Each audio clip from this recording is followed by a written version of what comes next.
నమస్తే, అధికారం కార్యక్రమానికి స్వాగతం.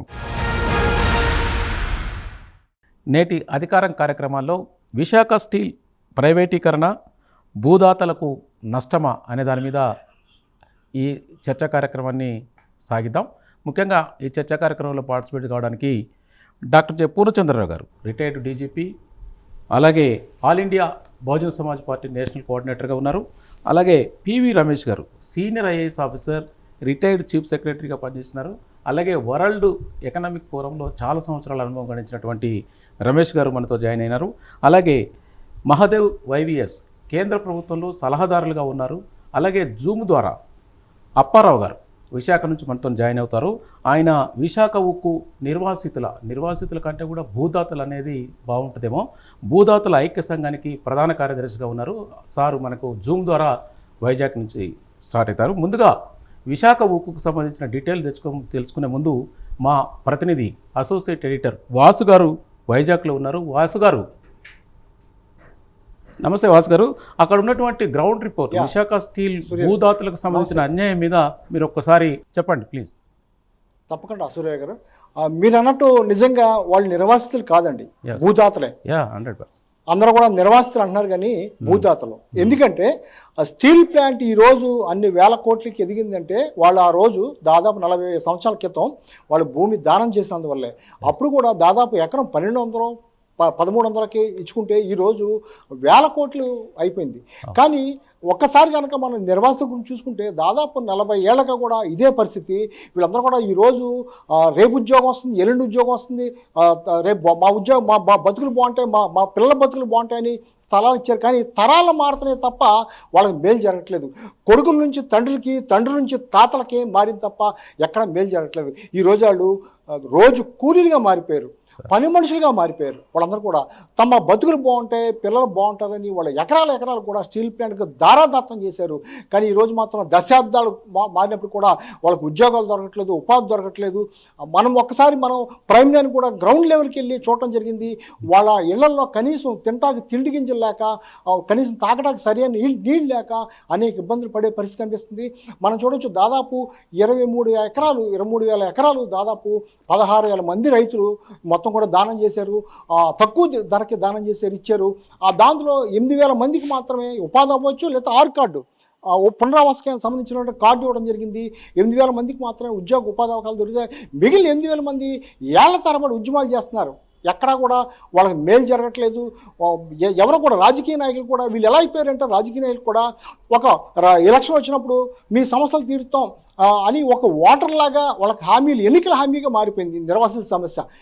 దీనిపై చాలా కాలంగా కూడా వాళ్ళందరూ కూడా అన్ని రాజకీయ పార్టీలకు వెళ్తున్నారు, అందరి దగ్గరికి వెళ్తున్నారు. మొత్తం అటు ఈ కొత్తగా వచ్చినటువంటి కూటమి పాలన అవ్వచ్చు, గతంలో ఉన్నటువంటి వైసీపీ పాలన అవ్వచ్చు, ఎంతమంది వచ్చినా సరే వాళ్ళకి మేలు జరగట్లేదు. మనం వాళ్ళ పరిస్థితులు చూస్తే చాలా అధ్వానంగా ఉన్నాయి. వాళ్ళందరూ కూడా కాపాడాల్సిన పరిస్థితి ఉంది. దాంట్లో భాగంగానే ప్రైమ్ లైన్ కూడా వాళ్ళ కష్టాలు తెలుసుకునేందుకు క్షేత్రస్థాయిలో వాళ్ళందరూ కూడా తెలుసుకోవడం జరిగింది, వాళ్ళ గురించి మాట్లాడడం జరిగింది, వాళ్ళ పడుతున్న బాధలను వెలుగులోకి కూడా తేవడం జరిగింది. ఒక్కసారి మనం చూసుకుంటే ఇప్పుడు దాదాపు 8,000 మంది ఉద్యోగ ఉపాధి లేకుండా ఇబ్బంది పడుతున్నారు. వాళ్ళని ఆదుకోవాల్సిన అవసరం ఉంది. ఈ నేపథ్యంలో స్టీల్ ప్లాంట్ ప్రైవేటీకరణకి మొత్తం సిద్ధమవుతుంది. ఇప్పటికే స్టీల్ ప్లాంట్ ప్రైవేటీకరణ మొత్తం కూడా రేపో మాపో మొత్తం ప్రకటించే అవకాశం ఉంది. ఇప్పటికే అధికారికంగా ప్రకటించారు. పార్లమెంట్లో మాత్రం మంత్రులు అవ్వచ్చు, లేకపోతే కేంద్ర మంత్రులు అవ్వచ్చు, పార్లమెంట్ ఎంపీలు అవ్వచ్చు, అసెంబ్లీలో ఎమ్మెల్యేలు అవ్వచ్చు, స్టీల్ ప్లాంట్ ప్రైవేటీకరణ కాదని చెప్తున్నారు తప్ప దొడ్డిదారిన ప్రైవేటీకరణ జరిగిపోతుంది. అంటే 1000 ఎకరాలు భూములు ఇచ్చినటువంటి వీళ్ళ పరిస్థితి ఏంటి? స్టీల్ ప్లాంట్ కార్మికులు లేదా వాళ్ళ ఉద్యోగుల పరిస్థితి పక్కన పెడితే నిర్వాసుల పరిస్థితి ఏంటి? నిర్వాసుల భవిష్యత్తు ఏంటి? స్టీల్ ప్లాంట్ కోసం ఇచ్చినటువంటి భూములు ఇప్పుడు కూడా వందలాది ఎకరాలు ఖాళీగా ఉన్నాయి. మరి ఆ భూములు వాళ్ళకి ఇచ్చేయాలి కదా, లేకపోతే స్టీల్ ప్లాంట్ మీరు అమ్మేసుకుంటే, ప్రైవేట్ వ్యక్తికి అమ్మేసుకుంటే ఇచ్చేయాలి కదా అని వాళ్ళు డిమాండ్ చేసే పరిస్థితి కనిపిస్తుంది. ఏది ఏమైనప్పుడు కూడా ఈ సమస్య పరిష్కారానికి ప్రభుత్వాలు మారుతున్నాయి, అధికారులు మారుతున్నారు, లేదా ఎమ్మెల్యేలు మారుతున్నారు, ఎంపీలు మారుతున్నారు తప్ప వాళ్ళ సమస్య మాత్రం తీరట్లేదు. దీనిపై ఎంతో కాలంగా ఉద్యమం చేస్తున్నారు. తప్పనిసరిగా వాళ్ళకి న్యాయం జరగాల్సిన అవసరం ఉంది. అందులో భాగంగానే ఇటీవల భారీ బహిరంగ సభ కూడా మనం ఏర్పాటు చేయడం జరిగింది. అనేక మంది పూర్ణచంద్రరావు గారు లాంటి వాళ్ళు అనేక మంది కూడా పాల్గొనడం జరిగింది. వాళ్ళందరూ ముక్త కంఠంతో వాళ్ళకి అండగా నిలబడటం జరిగింది. ఈ ఉద్యమాన్ని ఉధృతం చేసే దిశగా ముందుకెళ్ళటానికి వాళ్ళందరూ కూడా ముందుకు వస్తున్నారు. ఒక్కసారి మనకు మీరు ఒక క్షేత్రస్థాయిలో వాళ్ళ ఊళ్ళు వెళ్ళి 64 గ్రామాలు దాదాపు ఈ 64 గ్రామాల్లో కూడా చాలా గ్రామాల్లో కూడా ఈ రోజు కూడా వాళ్ళు తిండి లేక భూములు ఇచ్చి అనాథగా అయిపోయారు. ఆ పిల్లల పరిస్థితి కనీసం హాస్పిటల్కి తీసుకెళ్ళాక స్కూల్కి పంపలేక అనేక ఇబ్బందులు పడుతున్నారు. ఎప్పటికైనా సరే ప్రభుత్వాలు దిగి రావాలి, వాళ్ళు ఆదుకోవాలి. అన్ని పార్టీలకు అత్యధికంగా అందరూ కూడా వాళ్ళకి న్యాయం చేయాల్సిన అవసరం అయితే ఉంది. సూర్యరావు గారు. Okay, thank you Bhaskar sir. విన్నారు కదా పూర్ణచంద్ర గారు, మీరు చెప్పండి. అంటే దాదాపు చాలా సంవత్సరాల నుంచి వేల ఎకరాలు ఈ భూదాతలంతా కూడా వాళ్ళు ఇచ్చేసి అంటే నిర్వాసితులుగా మారి భూదాతలంతా కూడా వాళ్ళకి చేతిలో భూమి లేక, ఉద్యోగాలు రాక, పిల్లల చదువులు లేక నానా కష్టాలు అనుభవిస్తున్న పాలిటిక్స్ అంటే పొలిటికల్ లీడర్లు వస్తున్నారు, రాజకీయ నాయకులు, ఆ పార్టీ కాకుండా ఈ పార్టీ కాకుండా ఆ పార్టీ. ఇందాక మన వాసు గారు చెప్పినట్టు క్షేత్రస్థాయిలో దీన్నంతా కూడా ఏ విధంగా దీన్ని చేస్తే దీనికి వాళ్ళకి పరిష్కార మార్గం దొరికే అవకాశం ఉంటుంది సార్? ఇప్పుడు ముఖ్యంగా ఏంటంటే మనం సమస్యని సరైన కోణంలో అర్థం చేసుకోవాలి. ఈ ప్రభుత్వాలు ఏం చేస్తున్నాయంటే భూములు ఇచ్చిన వాళ్ళకి ఎంత అన్యాయం చేస్తున్నాయంటే చెప్పడానికి వీల్లేదు. ముఖ్యంగా వాళ్ళు కనుక బీసీలు, ఎస్సీలు, ఎస్టీలు, ముస్లింలు అయితే మాత్రం వాళ్ళ మొహం కూడా చూడరు ఈ ప్రభుత్వాలు. అదే పాలక కులాల వాళ్ళకి సంబంధించి ఏమైనా భూములు కనుక సేకరిస్తే వాళ్ళకి బ్రహ్మాండమైనటువంటి కాంపన్సేషన్ ఇస్తారు, వాళ్ళకి భూమి ఇస్తారు. ఇక్కడ ఏంటంటే భూమి కోల్పోయిన వాడికి భూమి ఇవ్వరు. భూమికి భూమి పరిహారం కావాలి కానీ ఈ డబ్బు పరిహారం ఏంటి చెప్పండి. ఈ రోజున మరి దాదాపుగా 20,000 ఎకరాలు పైగా ఈ 64 గ్రామాల ప్రజలు ఇచ్చారు. అక్కడ ఉండేవాళ్ళు ఎవరండి? గాజువాక ప్రాంతాల్లో ఉండేది కమ్మారెడ్డి కులాల వాళ్ళు ఉండరు. అక్కడ ఉన్నదల్లా పోయి బీసీలు, ఎస్సీలు, ఎస్టీలే, ముఖ్యంగా బీసీలు. అందుకని చెప్పి వాళ్ళ మాట ఇంట్లో. అలానే మీరు పోలవరం ప్రాజెక్టు కింద కూడా ఆదివాసీలకు చాలా నష్టం జరుగుతుంది. దాదాపుగా 1,50,000 కుటుంబాల యొక్క భవిష్యత్తు ఆ పోలవరం ప్రాజెక్టు కింద మునిగిపోతుంది. మరి వాళ్ళకి బెనిఫిట్ కావట్లే. అదే అమరావతి వచ్చేటప్పటికి కేవలం 30-35 ఎకరాలు సేకరించారు. దాదాపుగా ఒక 29,000 మంది ఫార్మర్స్ నుంచి సేకరించారు. దానికి ఏం చేశారు? ఎకరానికి 1,250 గజాల ప్లాట్లు ఇచ్చారు. ఇప్పుడు గజం అక్కడ 30,000 రూపాయలు మినిమం ఉన్నది. అంటే ఏంటి? ఇప్పుడు అమ్ముకుంటే 3-4 కోట్ల రూపాయలు వస్తుంది వాళ్ళకి ఎకరానికి. అంటే ఎకరానికి 3-4 కోట్ల రూపాయలు ఉంచుకుంటే అమరావతిని మరి విజన్తో మేము నిర్మిస్తున్నామని చెప్తున్నారు కాబట్టి కనీసం 1,00,000 రూపాయలు వస్తుంది. ఇంకా విజన్ బ్రహ్మాండంగా ఉంటే గచ్చిబౌలిలాగా 3-4 లక్షలు గజం అవుతుంది. అంటే ఏంటి? 1,00,000 రూపాయలు ఉంటే 12-15 కోట్ల రూపాయల విలువైన భూమి ప్రతి ఎకరం ఇచ్చిన రైతుకు వస్తుంది. అదే కనుక ఇంకా రోజులు బాగుంటే 30-40 కోట్లు అవుతుంది. అంటే భూమికి భూమి పరిహారం ఇచ్చారు కాబట్టి ఈ రోజున అమరావతిలోని రైతులకి మేలు జరుగుతుంది. వాళ్ళకి మేలు చేస్తున్నప్పుడు మరి భూమి ఇచ్చినటువంటి ఈ ఎవరైతే భూదాతలు ఉన్నారో గాజువాకం స్టీల్ ప్లాంట్ ప్రాంతంలో వాళ్ళు ఇచ్చిన వాళ్ళు ఎన్ని 16-1700 కుటుంబాలు ఉన్నాయి. కుటుంబాలు ఇనిషియల్గా అయితే 16-17 కుటుంబాల నుంచి ల్యాండ్ తీసుకున్నారు అప్పుడు. సో వాళ్ళంతా ఇప్పుడు బెచ్చగాళ్ళు అయ్యారు, భూదాతలు బెచ్చగాళ్ళు అయ్యారు. అంటే అదే అక్కడెవరు బాగుపడ్డారండి? Employee class బాగుపడింది. ఆ తర్వాత ఏం చేశారు? కృష్ణా, గుంటూరు జిల్లాల నుంచి, రాయలసీమ నుంచి వచ్చినటువంటి కమ్మారెడ్డి బిజినెస్ మెన్ బాగుపడ్డారు అక్కడ. అంటే వాళ్ళు పోర్ట్ ఆపరేషన్ చేశారు, హెవీ ఫ్యాబ్రికేషన్ వర్క్స్ చేసుకున్నారు. తర్వాత ట్రాన్స్పోర్ట్ అండ్ లాజిస్టిక్స్ బిజినెస్లో వాళ్ళు బాగుపడ్డారు. ఇప్పుడు వాళ్ళందరూ ఏం చేశారంటే రియల్ ఎస్టేట్ వైపు వెళ్ళిపోయి ఆ విశాఖలోనే భూములన్నీ వాళ్ళవే అయిపోయాయి. అంటే బయట ఉన్నటువంటి ధనిక కులాలకు చెందిన వాళ్ళు స్టీల్ ప్లాంట్ వల్ల బాగుపడ్డారు. అక్కడ ఉన్నటువంటి బీసీ, ఎస్సీ, ఎస్టీ, ముస్లిం కులాల వాళ్ళు బిచ్చగాళ్ళు అయిపోయారు. అంటే ఇదేం విషన్ అండి? ఏం ప్రభుత్వాలు, ఏం విషను? ఇంతకాలం యాజిటేషన్ చేస్తుంటే మరి జగన్మోహన్ రెడ్డి టైంలో జగన్మోహన్ రెడ్డి మాట్లాడలే, దాన్ని పట్టించుకోలే. అందుకని అతని మీద వ్యతిరేకతతో పల్లా శ్రీనివాస్ యాదవ్ని గెలిపించారు. అతను ఒక బీసీ నాయకుడైనప్పటికీ కూడా అతనేం పట్టించుకోవట్లే. ఇప్పుడు ఆయన అత్యధిక మెజారిటీతో గెలిచినప్పుడు చంద్రబాబు నాయుడుతో కూర్చుని డిస్కస్ చేయాలి కదండి, ఈ సమస్యను పరిష్కరించాలి కదా. ఎప్పుడు పరిష్కరిస్తారు? 2 సంవత్సరాలు అవుతుంది ఈ ప్రభుత్వం వచ్చి. అంటే ఎప్పుడు చేయాలా మీరు? ఈ సమస్యలు ఎందుకు పరిష్కరించరు? అక్కడ నిరుపయోగంగా 1000 ఎకరాల భూమి ఉంది. ఒక అంచనా ప్రకారం 6-7 వేల ఎకరాల భూమి ఉంది. ఇంకో అంచనా ప్రకారం 20,000 ఎకరాలు ఉంది. అసలు ఇప్పుడు ఏ స్టీల్ ప్లాంట్కైనా 2,000 ఎకరాలు చాలు. స్టీల్ ప్లాంట్కి 2,000 ఎకరాలతో మెటల్ స్టీల్ ప్లాంట్ని పక్కనే నక్కపల్లి దగ్గర కడుతున్నప్పుడు వీళ్ళకి ఎందుకంటే 27,000 ఎకరాలు, మిగిలిన భూమి అంతా ఈ ఎవరైతే ఉన్నారో అటు ఆదివాసీ భూములు ఎవరైతే ఇచ్చారో వాళ్ళకి పంచవచ్చు, అలానే వీళ్ళకి కూడా పంచవచ్చు. అంత భూమి ఉంది అక్కడ. కానీ ఈ భూమి మీద కన్నేసినటువంటి కార్పొరేట్స్, అదానీలు కావచ్చు, జిందాల్ కావచ్చు, ఈ స్టీల్ ప్లాంట్ మొత్తాన్ని ప్రైవేటీకరించి ల్యాండ్ మొత్తం కాజేయాలని చూస్తున్నారు. దీనికి అటు జగన్ ప్రభుత్వంలోనూ కిమ్మల్లే, ఇటు చంద్రబాబు ప్రభుత్వంలోనూ అదే పరిస్థితి. అంటే ఏంటంటే పాలకులు కార్పొరేట్స్ ఏకమవుతున్నారు. ఇప్పుడు పోలవరం డ్యామ్ కింద చూద్దామండి. పోలవరం ఒక డ్యామ్ వస్తే బెనిఫిట్ అవ్వాల్సింది ఎవరు? భూమిని ఇచ్చిన వాళ్ళు. మరి అక్కడ భూమి ఇచ్చిన వాళ్ళ పరిస్థితి ఏంటి? ఆదివాసీల పరిస్థితి. ఇప్పుడు డ్యామ్ పోలవరం ప్రాజెక్ట్ కింద 10 లక్షల ఎకరాలు ఇరిగేషన్కి నీటిపారుదల కింద వస్తే డెల్టా భూములు అయిపోతున్నాయి. 2 పంటలు పండేది 3 పంటలు పండుతుంది, 1 పంట పండేది 3 పంటలు పండే పరిస్థితులు ఏర్పడుతున్నాయి. అంటే rich man is becoming richer, poor man is becoming poorer. So అలాంటప్పుడు ఫస్ట్ బెనిఫిషరీ ఎట్లుండాలా? ప్రభుత్వ రిహాబిలిటేషన్ స్కీమ్స్ ప్రకారం ఎవరైతే భూమిని కోల్పోయారో వాళ్ళు ఫస్ట్ బెనిఫిషరీ అవ్వాలి. కానీ వాళ్ళు లాస్ట్ బెనిఫిషరీ అవుతున్నారు.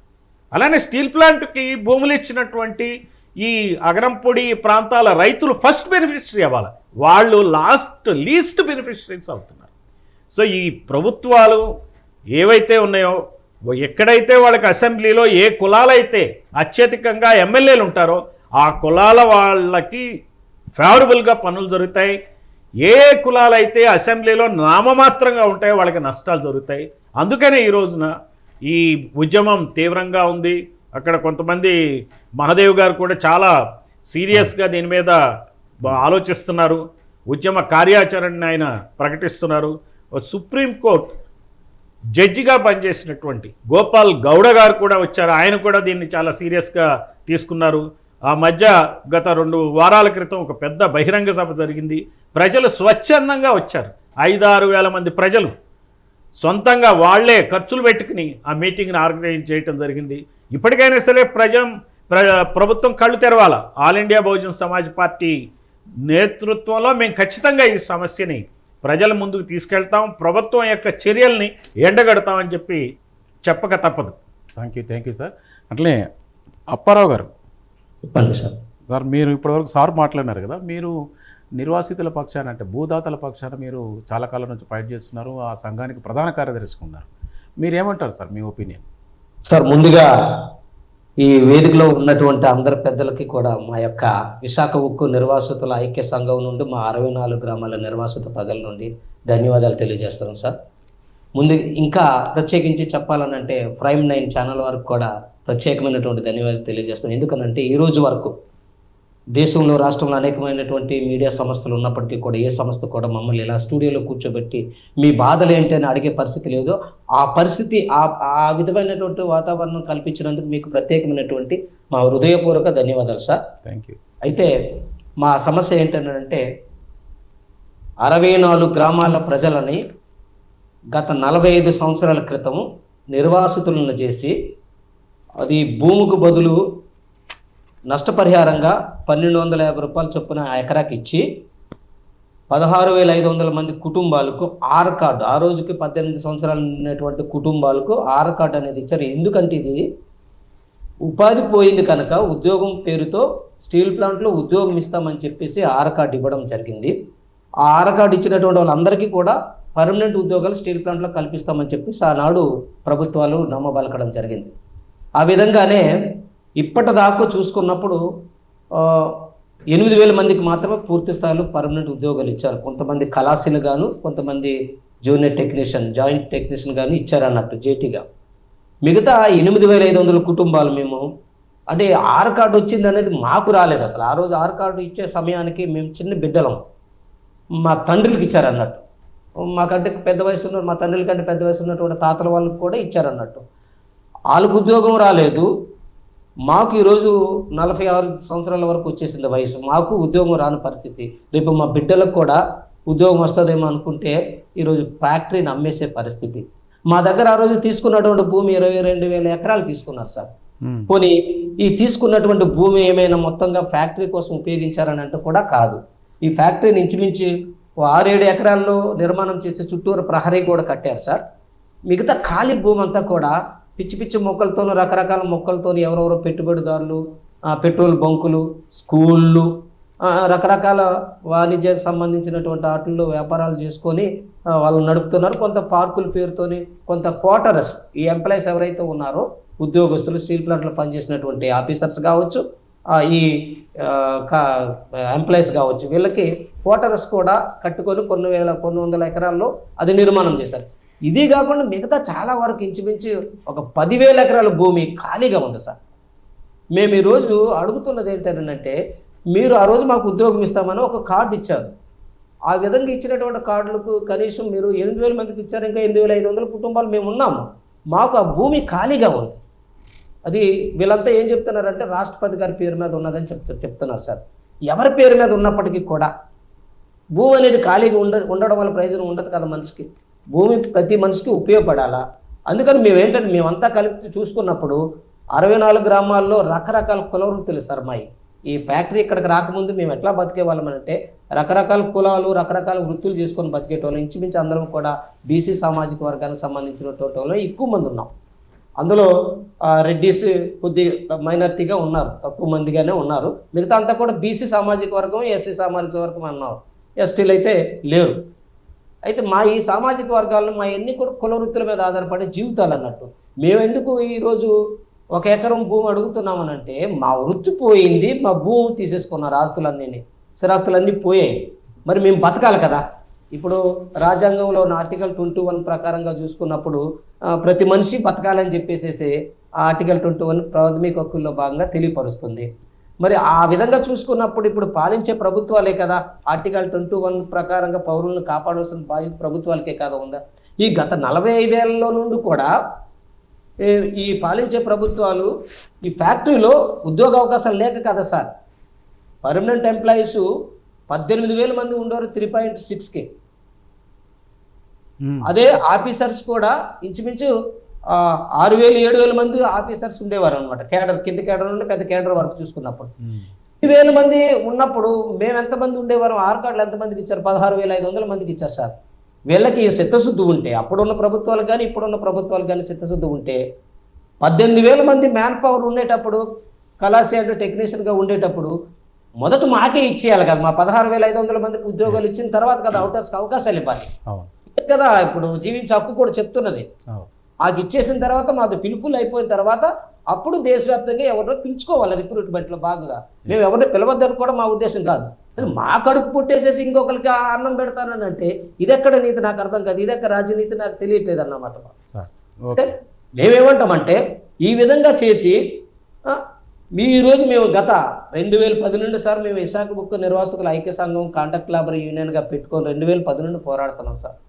ఇప్పుడు మేము సంఘం పెట్టుకొని పోరాడుతున్న దగ్గర నుండి ఇంచుమించు 3-4 ప్రభుత్వాలు మారాయి అన్నట్టు. వస్తున్న ప్రతి పాలకులు కూడా ఎమ్మెల్యే అభ్యర్థి కానీ ఎంపీ అభ్యర్థి కానీ మా నిర్వాసితుల సమస్య పరిష్కారం చేస్తామని చెప్పేసి వాళ్ళు మేనిఫెస్టోలో పెట్టకుండా ఎవరు ఓటు అడగలేదు సార్. అడిగినటువంటి ప్రతి ఒక్కరు కూడా మా నిర్వాసితులకు న్యాయం చేస్తామని అడిగారు సార్. లేటెస్ట్గా మన ప్రైవేటీకరణ ప్రకటించిన తర్వాత మేము టెంట్ వేసాం మా నిర్వాసితులకు న్యాయం జరగాలని. ఈ టెంట్ వేసిన క్రమంలో ఇప్పుడున్నటువంటి మన చంద్రబాబు నాయుడు గారు ముఖ్యమంత్రి గారు ఆ రోజు ప్రతిపక్ష నాయకుడిగా ఉండి మా టెంట్ దగ్గరకు వచ్చారు సార్. మా టెంట్లో మాతో మాట్లాడారు. మనం అధికారంలోకి వస్తే ఖచ్చితంగా నిర్వాసితుల సమస్య శాశ్వత పరిష్కారం చేస్తామని చెప్పారు సార్ వాళ్ళు. ఆయన చెప్పారు.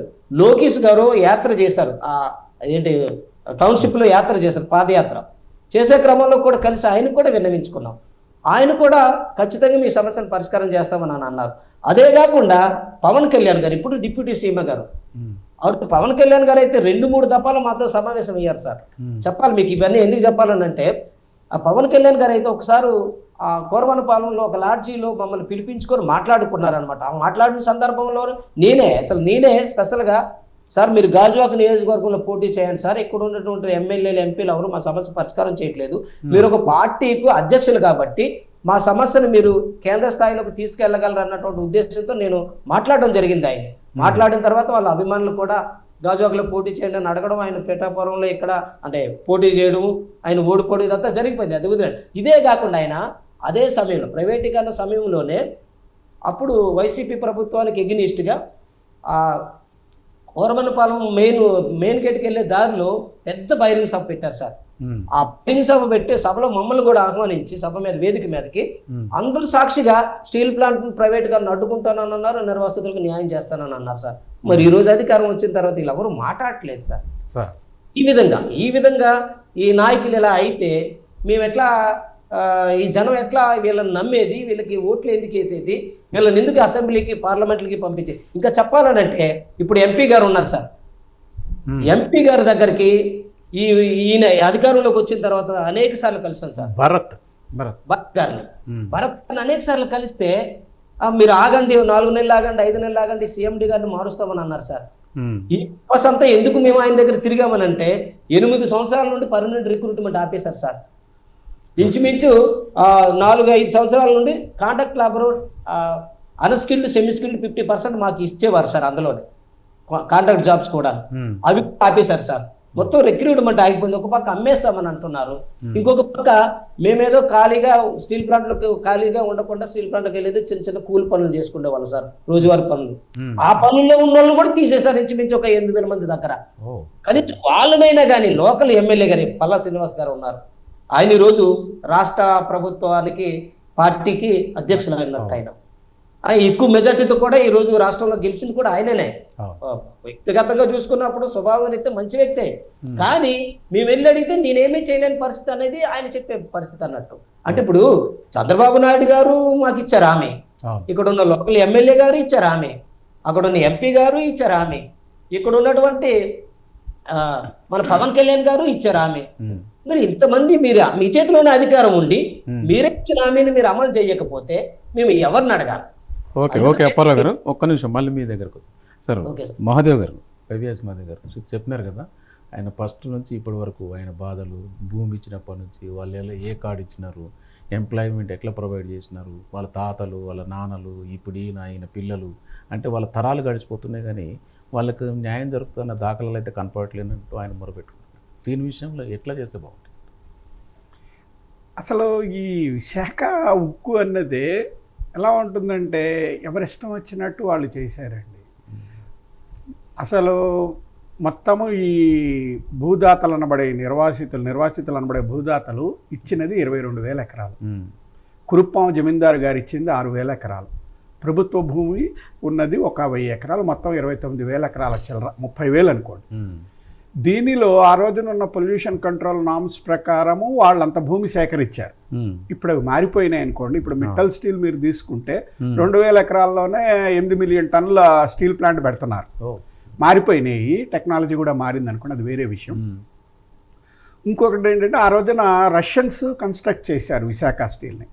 వాళ్ళు ఎలా కన్స్ట్రక్ట్ చేశారంటే 20 మిలియన్ టన్నులకి కెపాసిటీ పెంచినా కూడా ఇన్ఫ్రాస్ట్రక్చర్ ఇబ్బంది లేకుండా ఉండాలి అన్న ఒక ఉద్దేశంతో ఆ ప్లాంట్ని ఇంత ల్యాండ్ తీసుకున్నారు. వాళ్ళు తీసుకొని వాళ్ళు ఏం చేశారంటే ఫ్యూచర్ డెవలప్మెంట్స్కి ల్యాండ్ అట్టి పెట్టుకొని ఒక 11,000 ఎకరాల్లోనే ప్లాంట్ ఉంది ఈ రోజున.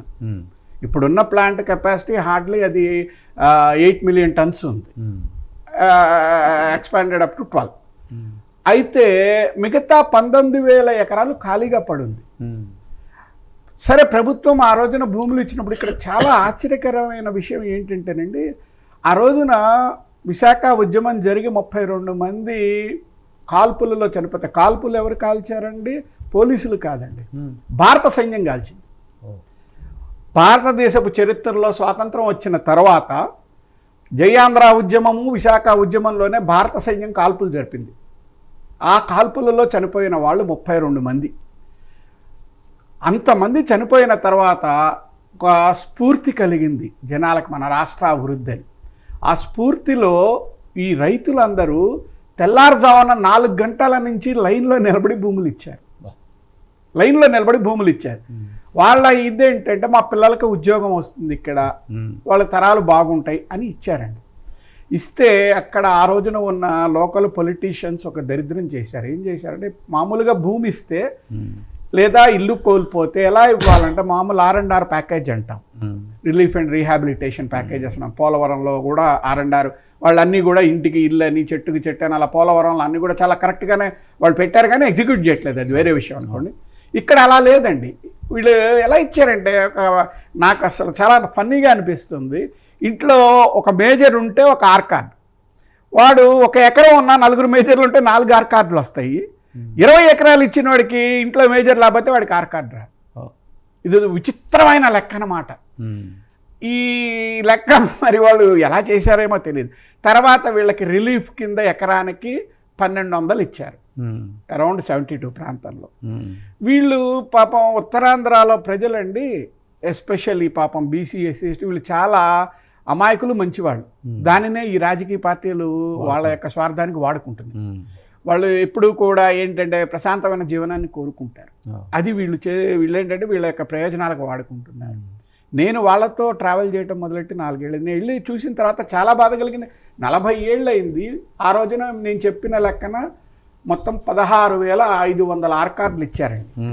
ఇస్తే ఒక 8,000 ఆర్ కార్డుల వాళ్ళకి దఫల వారీగా ఉద్యోగాలు ఇచ్చారు. ఒక్కసారి ఇవ్వాల 1,500, 1000 అలా ఇచ్చారు. ఆ 8,000 కూడా 100% ఎంప్లాయ్మెంట్ అంటే ఫుల్ ఎంప్లాయ్మెంట్ అంటే ఫుల్ టైం ఎంప్లాయ్మెంట్ అంటే కాదు. కాంట్రాక్ట్లో ఉన్నారు చాలా భాగం, 4-5 వేల మంది కాంట్రాక్ట్లో ఉన్నారు. కాంట్రాక్ట్లో ఉన్న వాళ్ళని ఆర్ కార్డు జాబ్ ఇచ్చినట్టు చూపించకూడదు, ఎందుకంటే కాంట్రాక్టర్ కింద పనిచేస్తాడు. వీళ్ళు అవి కూడా చూపెడతారు. పాపం వీళ్ళకి ఆ విషయం కూడా తెలియదు. యాక్చువల్గా వీళ్ళకి వచ్చిన ఉద్యోగాలు 2-3 వేలకు మించి లేవు. కాంట్రాక్టర్ల కింద పనిచేస్తున్నారు వాళ్ళు. వీళ్ళకి చాలా మందికి ఆ విషయం కూడా నేను తెలియపరుస్తున్నాను. అయితే ఇప్పుడు ఏమైందంటే ఆ కాంట్రాక్ట్ దీని కింద ఇచ్చిన ఉద్యోగాలు కూడా పీకేశారు. ఆల్రెడీ 8,500 మందికి ఉద్యోగాలు లేవు, ఇచ్చిన కొద్ది మందికి కూడా తీసేశారు. భూములు ఇచ్చింది వీళ్ళు. ఎంప్లాయీ అనేవాడు విఆర్ఎస్లు పెట్టుకుంటే వీళ్ళు ఏదో మేము విశాఖ ఉక్కు ప్రైవేటీకరణకు వ్యతిరేక ఉద్యమం అని వాళ్ళు చేస్తున్నా విఆర్ఎస్ పెడితే 6,000 మంది అప్లై చేశారు. వీళ్ళే పోరాటం చేస్తున్న వాళ్ళే 6,000 మంది అప్లై చేశారు. ఒక 4,000 మంది బయటికి కూడా జరిగిపోతుంది ప్రాసెస్. కానీ ఎంప్లాయీ అనేవాడికి నష్టం లేదు. ఒక ₹1 కోటి అయితే వస్తుంది. ₹1 కోటి, కొంతమందికి 70 లక్షలు ఎంతో కొంత వస్తుంది. వాళ్ళ జీతాల మీద ఇంకో స్టీల్ ప్లాంట్లో వయసు ఉంటే ఉద్యోగం వస్తుంది. ప్లస్ వాళ్ళకి పిల్లల చదువులు, పెళ్ళిళ్ళు ఇవన్నీ అయిపోయినాయండి. ఇళ్ళు కట్టుకున్నారు గాజువాకలో, బాగుంది. ఇప్పుడు ఆంధ్ర రాష్ట్రంలో, ఉమ్మడి ఆంధ్ర రాష్ట్రంలోనే అత్యధిక పర్ క్యాపిటా ఇన్కమ్ జీడిపి ఉన్న ప్రదేశం గాజువాక. గాజువాక అలా ఉందంటే కారణం విశాఖ ఉక్కు. విశాఖ ఉక్కు వల్లే గాజువాక వచ్చింది. అయితే ఈ రోజున వీళ్ళందరూ కూడా ఇప్పుడు ఎంప్లాయీస్ హ్యాపీ, ఎక్కడి నుంచో వచ్చారు వాళ్ళు, ఇక్కడ చక్కగా చేసుకున్నారు, డబ్బులు సంపాదించారు. కానీ భూములు ఇచ్చిన వీళ్ళ పరిస్థితి ఏంటి? చాలా దయనీయం అండి. అంటే మీ రిపోర్టర్ ఇప్పుడు చెప్పారు కదా, అది గ్రౌండ్ లెవెల్లో కొన్ని ఇళ్లలోకి తీసుంటే అవి బాగుండేది, ఇంకా ప్రేక్షకులకు బాగా అర్థమయ్యేది. చాలా ఇబ్బందికర పరిస్థితులు అండి. అది కొన్ని మనం ఇంకా చెప్పలేము కూడా. నేను కళ్ళతో చూశాను, అది చూసే నేను వాళ్ళ ఇంట్లో ఒక మనిషిని అయిపోయాను ఆ ప్రాంతంలో. నేను ఇప్పుడు 64 గ్రామాలలో. అందుకనే మొన్న వీళ్ళందరికీ ముందర ప్రాబ్లం ఏమైందంటే, నాకు వీళ్ళతో ట్రావెల్ చేసేటప్పుడు వీళ్ళు అసలు నమ్మకమే పోయింది వీళ్ళకి సమాజం మీద నమ్మకం పోయింది. కారణం అన్ని రాజకీయ పార్టీలు వాడుకున్నారు. ముందర వీళ్ళకి నమ్మకం కలిగించడానికి నాకు చాలా టైం పట్టింది. తర్వాత నెమ్మదిగా సభలు పెడుతూ చేస్తూ, తర్వాత మొన్న గాజువాకలో ఒక బహిరంగ సభ పెట్టాం. పూర్ణచంద్రరావు గారు వచ్చారు, అలాగే మన గోపాలగౌడ గారు, వడ్డే శోభనాధీశ్వరరావు గారు, ఝాన్సీ గారు, ఆవిడ పోలవరం మీద చాలా ఫైట్ చేస్తున్నారు, రైతు కూలీ సంఘం ఝాన్సీ. ఇలాగా మన దశరథ రామిరెడ్డి గారు, వీళ్ళందరూ వచ్చి, రమణమూర్తి గారు లీడర్ పత్రిక సంపాదన, ఇలాగా అందరం కలిసి ఒక పెద్ద సభ పెడితే అందరూ జనాలు కలిసి ఇప్పుడు వాళ్ళకి ఒక ఆశ వచ్చింది, ఇది ఏదో మంచి జరుగుతుంది అని. అందుకని ఇప్పుడు మేము ఈ రేపు 24వ తారీఖు నుంచి 64 గ్రామాల్లో గ్రామ సభలు మొదలవుతున్నాయి. Very good. వాళ్ళ నుంచి మేము తీసుకుంటున్నాం. బాబు ఇన్నేళ్ళు చూశారు, ఇప్పుడు పరిస్థితి ఏంటంటే ఈ ప్రభుత్వాలు ప్రైవేటీకరణ అని ఒక కత్తి పెట్టింది మెడ మీద. ఈ ప్రైవేటీకరణ ఇది కూడా ఒక గమ్మత్తైన విషయం. మినిస్టర్లు అంటారు, విష్ణు కుమార్ రాజు ఎవరు ఒక ఆయన ఉన్నాడు కదా, భీమవరం ఎంపీ మంత్రిగా ఉంటాడు, స్టీల్ మంత్రి, ఆయన అంటాడు ప్రైవేటీకరణ జరగటం లేదు అంటాడు. లోకేష్ ప్రైవేటీకరణ జరగట్లేదు, చంద్రబాబు నాయుడు అస్సలు జరగనేవు అంటారు. వీళ్ళు ఈ మాటలు ఎందుకు చెప్పటము? మీకు క్యాబినెట్ సబ్ కమిటీ ఒక ఇది పాస్ చేసింది, రిజల్యూషన్ ప్రైవేటీకరణ. అదే కమిటీతో ఒకటి పాస్ చేయించండి, ప్రైవేటీకరణ ఆగిపోయిందని. మీరు ఎందుకు చెప్పాల్సిన అవసరం ఏముంది? అవును, సబ్ కమిటీ చెప్తే సరిపోతుంది కదా, అది చెప్పించరు. ఇంకా గమ్మత్తైన విషయాలు ఇక్కడ చాలా ఉన్నాయండి. నిన్నగాక మొన్న ఒక 10 రోజుల క్రితము చంద్రబాబు నాయుడు గారు అన్నారు, మా పాలన వచ్చిన తర్వాత విశాఖ ఉక్కులో 54 కోట్ల రూపాయల లాభం వచ్చిందన్నాడు. ఇది నేతి బీరకాయలో నేతి ఎంతో అంత. ఎందుకంటే విశాఖ ఉక్కులో ఎంప్లాయీస్కి 350% జీతాలు పెండింగ్లో ఉన్నాయి. 350% జీతాలు పెండింగ్లో ఉన్నాయి. ఆ 350% జీతాలు పే చేస్తే దరిదాపులో 320 కోట్లు నష్టాలు ఉంటాయి. తర్వాత కార్మికుల మీద వీళ్ళ మీద ఏం చెప్తారంటే వీళ్ళు పని చేయటం లేదు, దీనివల్ల అవుతున్నాయండి. వీళ్ళు పని చేయక కాదండి, అక్కడ కొన్ని జరిగిన లోపాలు కాదు, జరుగుతున్న స్కాములు చెప్తా. కాంట్రాక్ట్ ఎంప్లాయీస్ని 4000 మందిని తీసేశారు. తీసేస్తే మరి జీతం బడ్జెట్లు తగ్గాలిగా వాళ్ళకి ఇచ్చేది. అది మాత్రం ఏం తగ్గల, ప్రతి నెలగానే ప్రతి 110 కోట్లు వెళ్ళిపోతున్నాయి. మరి ఆ డబ్బు ఎక్కడికి వెళ్తుంది చెప్పాలి కదా ప్రభుత్వం. అలాగే ఫర్నెస్లు ఆగిపోయినాయి. ఆగిపోయిన ఫర్నెస్ని మళ్ళీ వాళ్ళు ఇచ్చేయటానికి ఆగిపోయిన ఫర్నెస్లకి కాపర్ ప్లేట్స్ పట్టుకొచ్చారు. 45,000 కేజీలో ఏమో ఉంటాయి కాపర్ ప్లేట్స్. అవి మాయమైపోయినాయి. ఎలా తీసుకెళ్తారు? క్రేన్ల సాయం లేకుండా. ఏం చేస్తుంది సెక్యూరిటీ? అలాగే స్టీల్ ప్లాంట్లో బార్స్ వస్తాయి. ఆ బార్స్ ఏంటంటే ఫర్నెస్ నుంచి వచ్చిన తర్వాత ఆ స్టీల్, లిక్విడ్ స్టీల్ ఒక దీనిలో పోసి బార్స్గా తయారు చేసి అవి ఒక దీనికి కట్ చేసి పెట్టాలి. వీళ్ళు ఏం చేస్తారంటే ఆ బార్ అటెండ్ కొద్దిగా డిసప్రాపరేట్గా ఉంటాయి. దానిని అటెండ్ కొద్దిగా ఎక్కువ తీసుకుని కోస్తారు. కోసి ఆ బార్ మొక్కల్ని రద్దీ కింద అమ్ముతారు. ఆ రద్దీ it is as good as Visakha steel. యాక్చువల్గా దానికి ఇంత తీస్తే చాలు, దాన్ని వాళ్ళు పెద్దది చేసి కొడతారు. కొట్టి తీసేస్తారు. తీసేసి అక్కడ అఫీషియల్స్, ప్రైవేట్ రీరోలింగ్ మిల్స్ ఒక రాకెట్. ఈ రద్దీని వాళ్ళు బయట వాళ్ళకి అమ్ముతారు. అమ్మితే వాడు రీరోలింగ్ మిల్ వాడు ఏం చేస్తాడంటే దీనిలో మళ్ళీ ఇంకొంత స్క్రాప్ ఐరన్ కలుపుతాడు.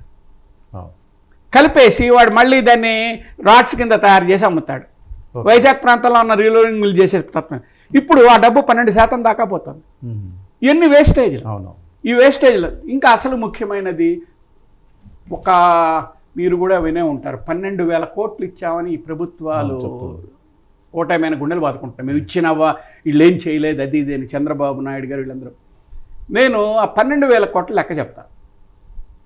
దానిలో 8,000 కోట్ల రూపాయలు వీళ్ళు బ్యాంక్ అప్పులకే వాళ్ళే ఇచ్చి వాళ్ళే తీసుకున్నారు.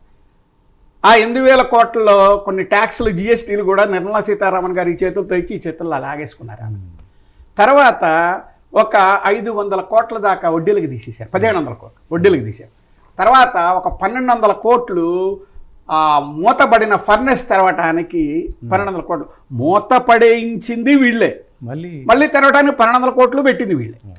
దానికి ఇచ్చారు. తర్వాత 500 కోట్లు విఆర్ఎస్కి ఇచ్చారు. ఇప్పుడు దీనిలో కార్మికులకి ఏమి ఇచ్చారు? ఏమి ఇవ్వాలి? ₹1 ఇవ్వాలి. ప్రొడక్షన్కి ఏమి ఇచ్చారు? ₹1 ఇవ్వాలి. మరి ఎలాగ మీరు చెప్తారు ప్యాకేజీ రివైవ్ చేశామని? రివైవ్ చేయాలి. మీరు మీ అప్పులు ఈ చేత్తో ఇచ్చి మీ అప్పులకు దాన్ని జమేసుకున్నారు. సార్ మళ్ళీ వద్దాం మీ దగ్గరికి.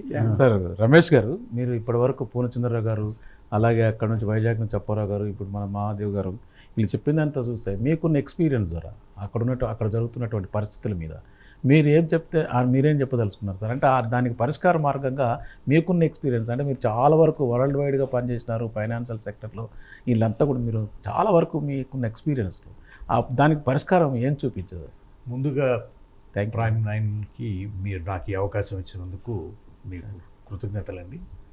అలాగే పూర్ణచంద్రరావు గారికి, మహాదేవ్ గారికి, అప్పారావు గారికి అభినందనలు తెలియజేస్తూ, ప్రపంచవ్యాప్తంగా ఎక్కడైనా కూడా అభివృద్ధి కార్యక్రమాలు జరిగినప్పుడు అభివృద్ధి కార్యక్రమాల వలన చాలామంది ఉపయోగపడతారు, ప్రజలందరికీ ఉపయోగపడతారు అనే ఉద్దేశంతోనే ఆ కార్యక్రమాలు జరుగుతాయి. కానీ దాంట్లో పెద్దగా నష్టపోయే వాళ్ళు ఎవరు అంటే అక్కడ బ్రతుకుతున్న వాళ్ళు, ఎక్కడైతే వాళ్ళ బ్రతుకు తెరువు మీద ఆధారపడి ఉంటారో వాళ్ళు ఎక్కువగా నష్టపోతారు. వాళ్ళకి ముందు ఎక్కడైతే ఏ విధంగా అయితే బతుకుతున్నారో అదే విధంగా అంతకంటే మెరుగ్గా వారి జీవనోపాధి కానీ వారు జీవించే అవకాశాలు కానీ కల్పించిన తరువాతనే ప్రాజెక్టులు మొదలు పెడతారు ఎక్కడైనా కూడా ప్రపంచం.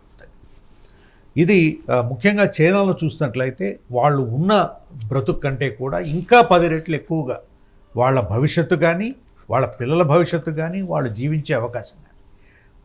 మనకి జరుగుతున్నది ఏమిటంటే అండి, ఇప్పుడు స్టీల్ ప్లాంట్ గురించి చాలా విపులంగా మాట్లాడారు. పోలవరం మనం చూస్తున్నాం, ముఖ్యంగా ఈ 2 పెద్ద కార్యక్రమాలు. ఇక్కడ పోలవరంలో కూడా మీరు చూసినట్లయితే కొన్ని లక్షల మంది, కొన్ని వేల కుటుంబాలు, ఇంచుమించు 3.5 మండలాలు పూర్తిగా మునిగిపోయే క్రమం కనపడుతుంది. అక్కడ తరతరాలుగా వాళ్ళ కుటుంబాలే కాకుండా వాళ్ళ తల్లిదండ్రులు, అక్కడ వాళ్ళ సమాధులు, అక్కడ వాళ్ళ దేవుళ్ళు, వీళ్ళన్నీ కూడా నష్టపోతున్నారు. దీని మీద దృష్టి లేకపోవడం అనేది చాలా చాలా దురదృష్టకరమైనటువంటి విషయం. ఎందుకంటే ప్రభుత్వాలు, ముఖ్యంగా మనం చూస్తున్నది ప్రజాస్వామ్యం అని అందరికీ చెప్పుకుంటున్నా కూడా, ప్రజలకి కాకుండా స్వయం భవిష్యత్తు గురించి మాత్రమే అక్కడ ఉన్నటువంటి నాయకులు వాళ్ళ యొక్క దృష్టి, వాళ్ళ యొక్క విజను, వాళ్ళ యొక్క ఎఫర్టు ఉండడం వలన ప్రజలకి ఏమీ లాభం జరగకుండా, జరిగినా కూడా అది మాట వరుసగా జరగడం తప్ప భవిష్యత్తు మీద కానీ, వాళ్ళ పిల్లల మీద కానీ, వాళ్ళ జీవన విధానం మీద కానీ శ్రద్ధ చూపించడం లేదనేది స్పష్టమవుతుంది. ఇది మన ఆంధ్ర రాష్ట్రంలోనే కాదు, దేశవ్యాప్తంగా కనపడుతున్నటువంటి నిజం. కాబట్టి దీని మీద ప్రజలకి చైతన్యం తీసుకురావడానికి కృషి చేస్తున్న పూర్ణచంద్రరావు గారికి, మీకు, మహాదేవ్ గారికి నేను అభినందనలు తెలియజేసుకుంటున్నాను. దీని మీద ప్రజలకి ముఖ్యంగా చాలా అవేర్నెస్ తీసుకురావాల్సిన అవసరం ఉంది. ప్రజలు ఉద్యమించవలసిన అవసరం కూడా ఉంది. ఎందుకంటే అండి, మీరు వాళ్ళకి ముందు భవిష్యత్తు కల్పించకుండా వారికి ఎవరైతే భూముల్ని దానం చేశారో ఆ భూముల్ని దానం చేసిన వాళ్ళకి ఇప్పుడున్న పరిస్థితుల కంటే 10 రెట్లు మెరుగుపరిచి, ఎందుకంటే అభివృద్ధి కార్యక్రమాలు ప్రభుత్వాలు ఎందుకు చేపడుతున్నాయి? ప్రజలందరికీ ఉపయోగం జరగాలి. స్టీల్ ప్లాంట్ ఉందంటే స్టీల్ ప్లాంట్ ద్వారా కొన్ని కోట్ల మందికి ఉపయోగం జరగాలి. అక్కడ పనిచేస్తున్న వాళ్ళకే కాకుండా సమాజానికి కూడా. అలాగే ఈ యొక్క ప్రభుత్వ రంగ సంస్థల్ని ప్రైవేటీకరణ చేయడం అనేది ఇదొక ఐడియాలజికల్, అంటే ప్రభుత్వాలు ఏవి ఆస్తులు ఉండకూడదని. ప్రభుత్వ ఆస్తి అనేది ప్రజల ఆస్తి.